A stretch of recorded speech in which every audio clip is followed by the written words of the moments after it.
Hello, my name is Marin and welcome back to the Palma Pioneer Pantry. In week 3 of the Pantry Challenge, I forgot to thaw tortillas for our Thursday night taco night, and so I decided to try making them by hand. But I was in a little bit of a hurry and I didn't manage to film anything. So in our week 3 video that came out on Wednesday, I promised that I would show you how I made those tortillas, and that's what we're doing today. So let's get started. Okay, so first time I made them by hand, but oh boy was that a lot of work, because I just kind of mix a couple different recipes, and they both call for you to knead until the dough is smooth, and so one of them said that should take 1 to 2 minutes, the other one said it should take 15 to 20 minutes, and I found that it took 15 to 20 minutes, and I am just not willing to continue doing that by hand. So we're going to make them in the mixer today. And because of that, and because I have a Bosch, which does much better with large batches rather than small batches, I am going to double the recipe, and then we will see how these tortillas do frozen. So to start out, we need 6 cups of flour, which it looks like I'm actually almost out of flour up here. I certainly, so I do not have 6 cups of flour here. Sorry for that little break. I had to go refill my canister of flour, but we are going to, so we've got 3 cups of flour in the mixer so far. That's 4.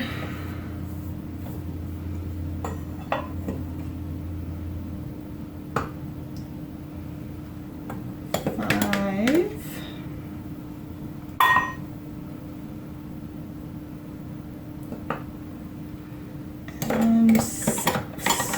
Trying not to make a mess. I'm going to just put this out of the way. Okay, and then the next thing is salt and baking powder, and the recipe calls for 1 teaspoon of each, and so since we are doubling the recipe, we're going to do 2 teaspoons of salt,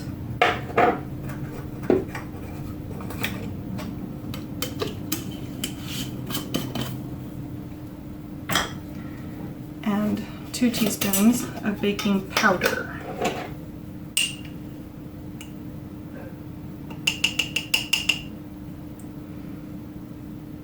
I watched a video on Instagram the other day about making your own baking powder from baking soda and cream of tartar, which are both theoretically more shelf stable than baking powder itself. Have any of you tried that? If you have, leave me a comment on how it worked for you. Okay, so we've got the dry ingredients in there, and the recipe calls for you to mix the dry ingredients well.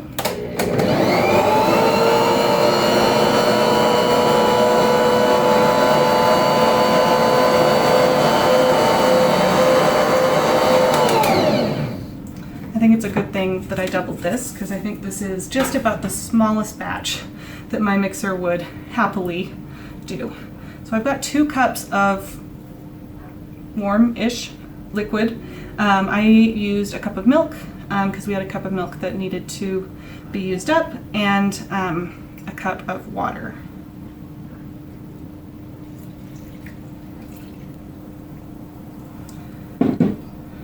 And then it calls for 1/3 cup of oil, and I am using vegetable oil because I have a whole bunch of it and I just need to use it. And the recipe calls for 1/3 cup, so we are going to do 2.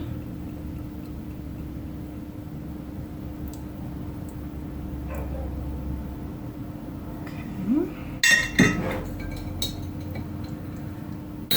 Then we put the lid back on and we mix it up.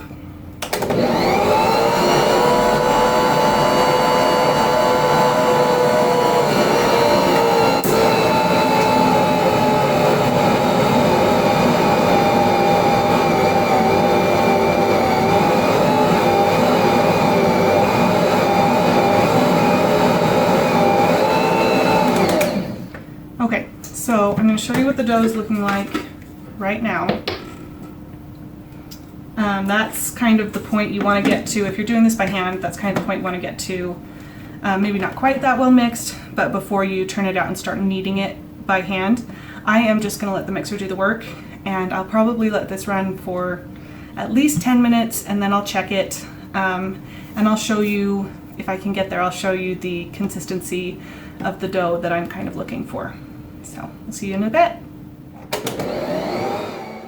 So it's been about 15 minutes and the dough is looking pretty smooth. So now I'll pull the dough hook out of the mixer and put the dough on the counter.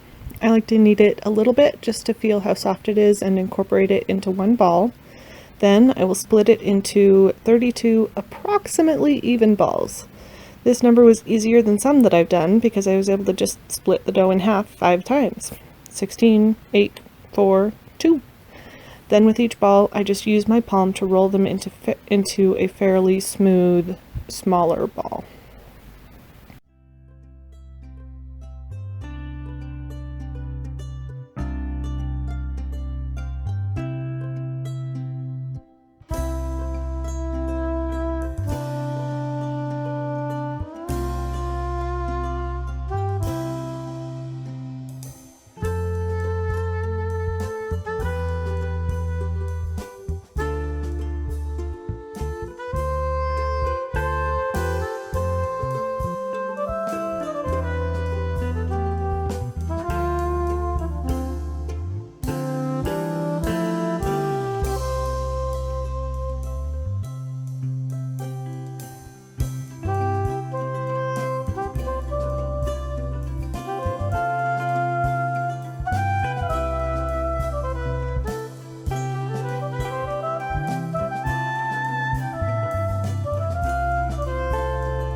So I got all of these into their little ball shapes, and I actually put the mixer away, but I just had to show you this. I haven't washed this. So this is a good recipe. Completely cleaned my mixer. The next thing that the recipe calls for is, and I've already started to do this, but I stopped so that I can show you, is to kind of flatten out the little dough rounds a little bit. And then we're going to leave them to rest for at least 15 minutes up to 2 hours.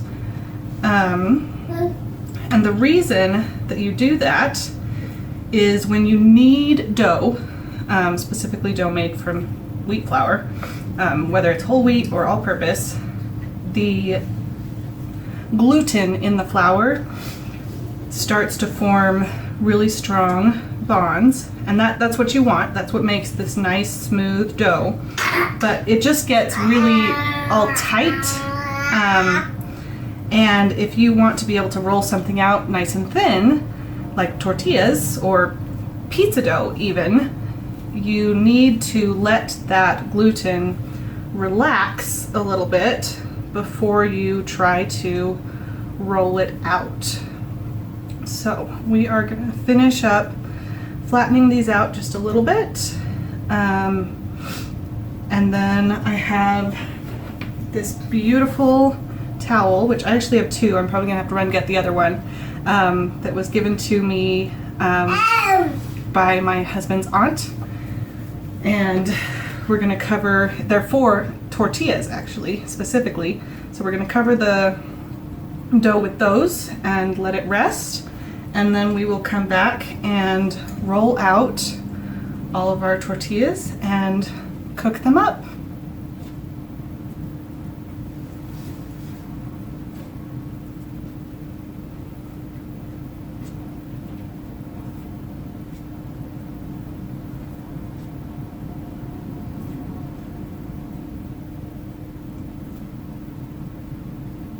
So I got distracted and actually left these to rest for closer to 3.5 hours, so hopefully that's okay.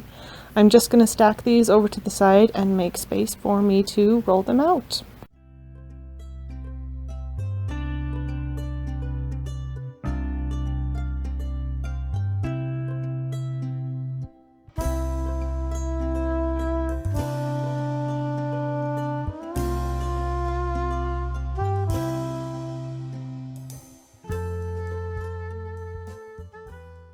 The tops have definitely dried out a little bit, and you might be able to see the little bit of cracking that's happening as I roll them out, but I think it'll work out fine.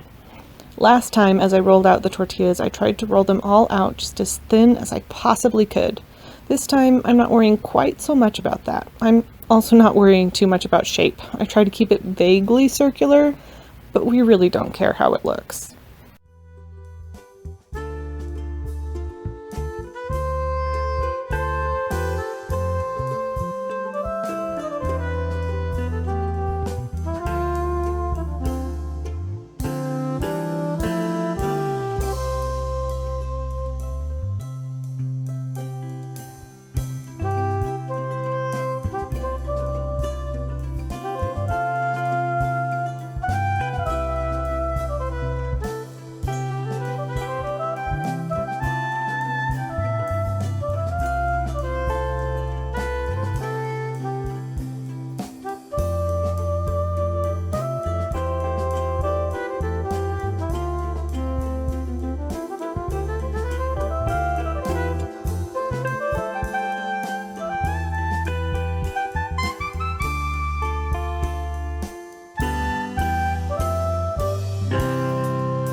I rolled out several tortillas and stacked them with parchment paper in between so that I wasn't wasting too much time between cooking each tortilla.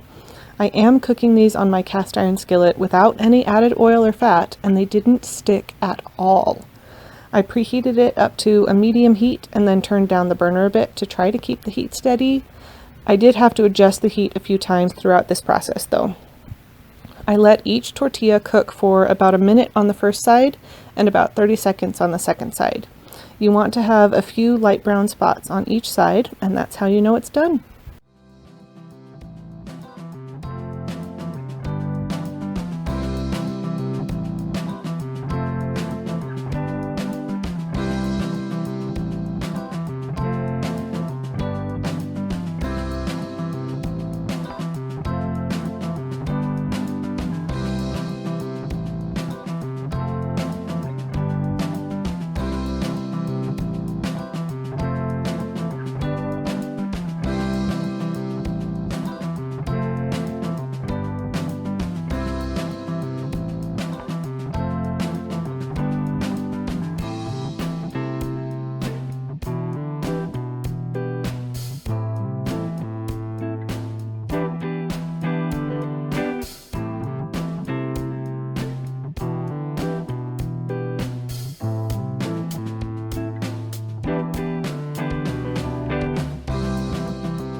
So that's how I made the tortillas for Friday night's dinner.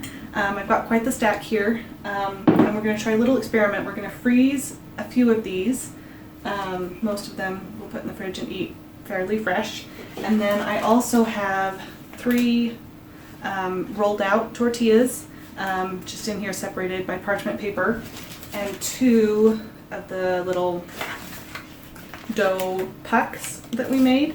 And I'm just going to stick those also in the freezer, and then we'll try thawing them. I'm actually going to try cooking at least one of the rolled out tortillas from frozen just to see how it works, and then we can see which way we like them best, because honestly making these the second time was even easier than the first time, and so I think this is something I want to keep doing, and I want to know how to do it best. Thank you for watching.